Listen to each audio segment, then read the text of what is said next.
کا سلسلہ ختم ہو گیا اور دفتر اعمال مکمل ہو گیا جو احکم الحاکمین جل شانہ کے دربار میں پیش کی جائے گی۔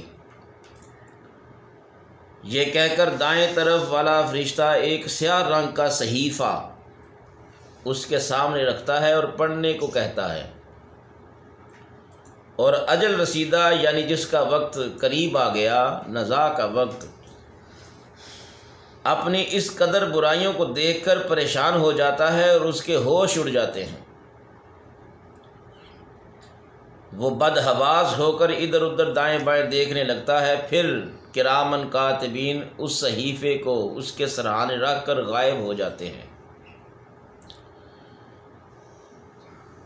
دقائق الاخبار میں صفحہ نمبر 6 پر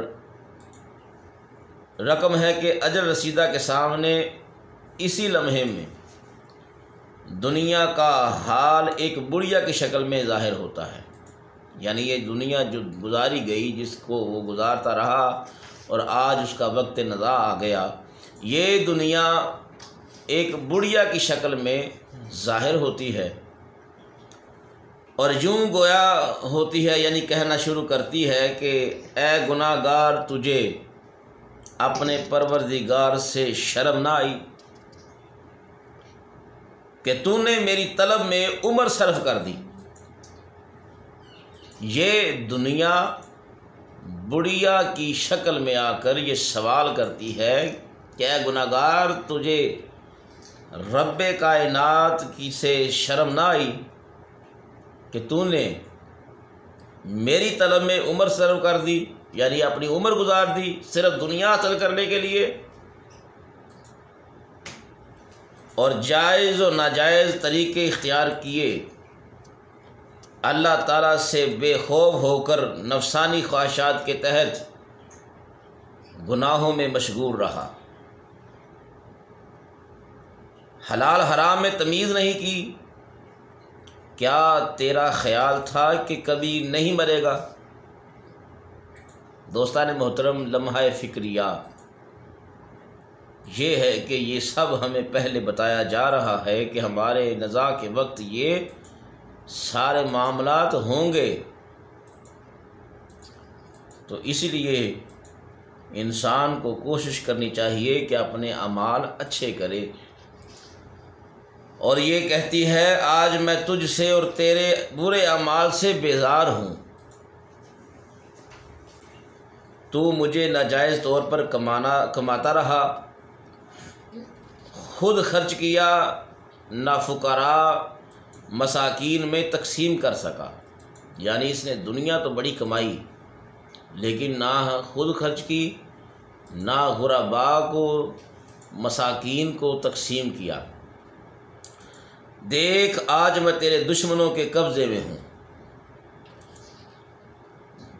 جو اب پل بھر بھی تجھے اپنے پاس رکھنا گوارا نہیں کریں گے۔ یعنی جب انسان مرتا ہے تو اس کی پیچھے جو اس کے رشتہ دار ہیں، اس کی اولاد ہے، وہ سب کے سب اس کی دولت کی طرف دیکھ رہے ہوتے ہیں اور یہ کوشش کر رہے ہوتے ہیں کہ جلدی سے اسے اس کی منزل کی طرف روانہ کر دیا جائے۔ میرے دوستوں، میرے بھائیوں، بزرگوں، یہ وہ وقت ہوگا جب کہ مرنے والے کا نہ مال کام آ سکے گا اور نہ اولاد، کیونکہ فرمان الہی ہے، یوم ینفع مالا ولا بنون الا من اتی اللہ بقلب سلیم۔ آج کے دن نہ مال ہی فائدہ دے گا اور نہ اولاد، مگر صرف وہی کام آ سکتا ہے جو اللہ تعالیٰ کی راہ میں قلب سلیم کے ساتھ دیا ہوگا۔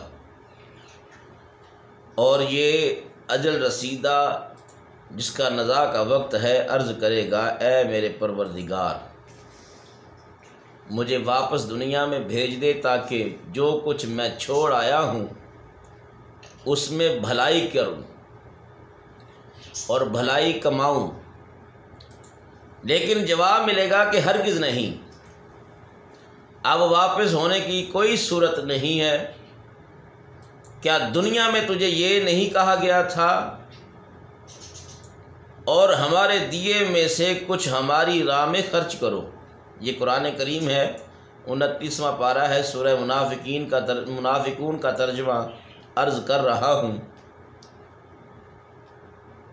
قبل اس کے کہ تم میں کسی صورت موت آئے، پھر کہنے لگے اے میرے رب تو نے مجھے تھوڑی مدت تک کیوں مہلت نہ دی کہ میں صدقہ دیتا، نیکیوں میں ہوتا، اور ہرگز اللہ تعالیٰ کسی جان کو مہلت نہ دے گا جب اس کا وعدہ آ جائے گا، اور اللہ تعالیٰ کو تمہارے کاموں کی خبر ہے۔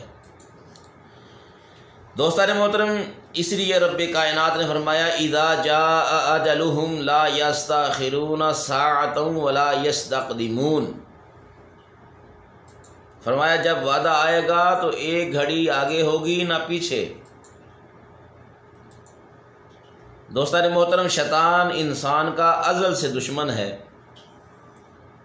اور آخر تک دشمنی کرنے سے باز نہیں آئے گا۔ طرح طرح کے ہیلوں اور بہانوں سے انسان کو نار جہنم کا ایندھن بنانے کی کوشش میں مصروف رہتا ہے، جیسا کہ کلام پاک میں فرمان الہی ہے۔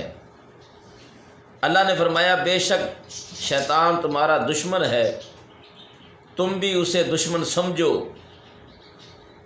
یہ اللہ رب العالمین ہمیں آگاہ فرما رہا ہے کہ شیطان تمہارا دشمن ہے، تم بھی دشمن سمجھو، لیکن ہم شیطان سے دوستی کیے بیٹھے ہیں۔ تو اللہ فرماتا ہے وہ تو اپنے گروہ کو اسی لیے بلاتا ہے کہ دوزخیوں میں ہوں۔ شیطان انسان کو ہر ہیلے سے اپنے گروہ میں شامل کرنے کی کوشش کرتا ہے اور آخری دم تک انسان کا پیچھا نہیں چھوڑتا۔ وہ چاہتا ہے کہ مرتے وقت بھی یہ انسان اپنے ساتھ ایمان کی دولت نہ لے کر جائے، لیکن ایمان والے ہمیشہ ثابت قدم رہتے ہیں اور شیطان لعین کے اس داؤ میں نہیں آتے، جیسا کہ 13ویں پارے کی سورہ ابراہیم میں ارشاد باری تعالیٰ ہے۔ ترجمہ سماعت فرمائے، اللہ فرماتا ہے اللہ تعالیٰ ایمان والوں کو دنیا اور آخرت میں حق بات پر ثابت قدم رکھتا ہے اور ظالموں کو گمراہ کرتا ہے، کیونکہ اللہ تعالیٰ جو چاہتا ہے کرتا ہے، لیکن شیطان انسان کو گمراہ کرنے اور اللہ کی طرف سے بہکانے کی پوری جد و جہد کرتا ہے۔ دوستان محترم، ایک روایت دقائق الاخبار میں لکھی گئی ہے کہ جب انسان قریب المرگ ہوتا ہے تو قدرتی طور پر اس پر پیاس غالب آ جاتی ہے۔ جب اس کا نزا کا وقت آتا ہے تو پیاس غالب آ جاتی ہے، اور پیاس کی شدت اس قدر ہوتی ہے کہ زمین بھر کے دریاؤں کا پانی بھی پی لے تو سیر نہ ہوگا، یعنی اس کی پیاس نہیں بجھے گی۔ وہ دنیا کے سارے دریاؤں سے پانی پی لے پھر بھی اس کی پیاس نہیں بجھے گی۔ ایسے وقت انسان کا ازلی دشمن یعنی ابلیس لعین ٹھنڈے پانی کا بھرا ہوا پیالہ لے کر حاضر ہو جاتا ہے۔ تو پتہ کیا کہتا ہے؟ وہ کہتا ہے پانی پیے گا؟ تو یہ شدت پیاس والا انسان کہے گا ہاں پانی پیوں گا۔ تو وہ پیالہ جب سامنے آتا ہے تو آپ تصور کیجئے کہ جس انسان کو پیاس لگی ہو، پیاس کی شدت ہو، اچانک سے سامنے پانی آ جائے تو اس کی کوشش ہوتی ہے کہ یہ پانی مجھے مل جائے، میرے حلق میں اتر جائے تاکہ میری پیاس بجھ جائے۔ تو اس حالت میں جب اس کی پیاس غالب آ جاتی ہے تو یہ شیطان ایک پیالہ لے کر آتا ہے، کہتا ہے پانی دیتا ہوں مگر تو ایک کام کر۔ وہ نزا کے وقت والا انسان پوچھتا ہے کیا؟ وہ کہتا ہے کہ تو یہ کہہ دے کہ حضرت عیسیٰ علیہ السلام اللہ کے بیٹے ہیں، معاذ اللہ۔ تو جب یہ سوال کرتا ہے، کہتا ہے کہ میں تجھے پانی اس شرط پر دوں گا کہ تو کہہ دے کہ عیسیٰ علیہ السلام اللہ کے بیٹے ہیں، تو یہ شیطان سے منہ پھیر لیتا ہے۔ جب یہ منہ پھیر لیتا ہے تو کہتا ہے پانی پیے گا، تو پھر وہ کہتا ہے پیوں گا، کہتا ہے کہ ایک کام کر، میں تجھے پانی پلا دیتا ہوں۔